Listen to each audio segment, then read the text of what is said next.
Hello guys, my name is Kennedy AHENDA, and today I'll pose a question. Did we mask our mental health?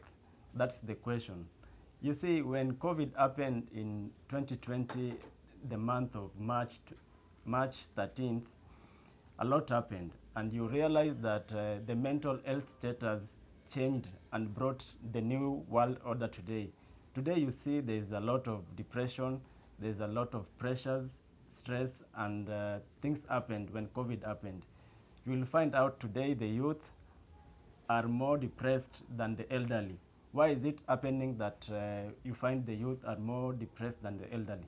The reason is that when we experienced COVID in the month of March 2020, we had a lot of breakdown worldwide. You find that people lost their jobs, some even went ahead and even committed suicide. Today, one factor that is influencing the social aspect of the youth is relationship. Unapata wasee wako kwa relationship and there's a lot of pressure in those relationship.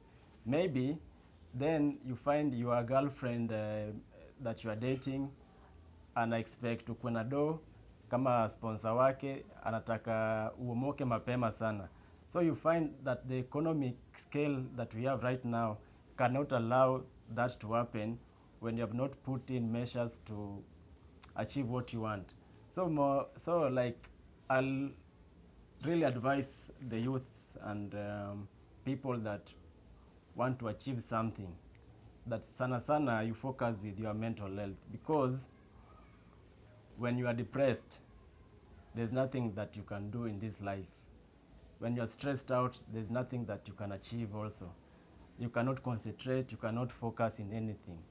So like you find out many youth today are under depression because the economy is not favoring us at all. Today, there's a time back in 2021, there's somebody I know alikuwa naishi uko mashinani, uko nyumbani. The guy alimaliza university. Then the first thing that the guy expected that apate job, aingie job market, he pays the bills and everything. Then you realize that it never happens according to your expectations. So you are seeing your fellow classmates, your fellow colleagues are making it out there, but you yourself, you are still stagnant where you are.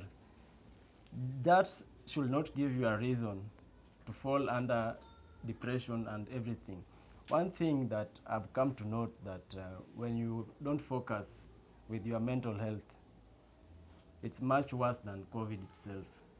We need to mask our mental health so that we can do things that we need to do as youth.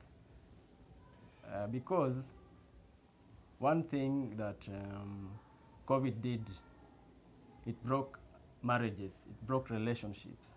Because you realize that somebody loved you because maybe you were working, you had finances, but when you lost your job, that is where your friends, those people that you trusted and loved, left you. And you realize that that moment you break down, you start losing concentration.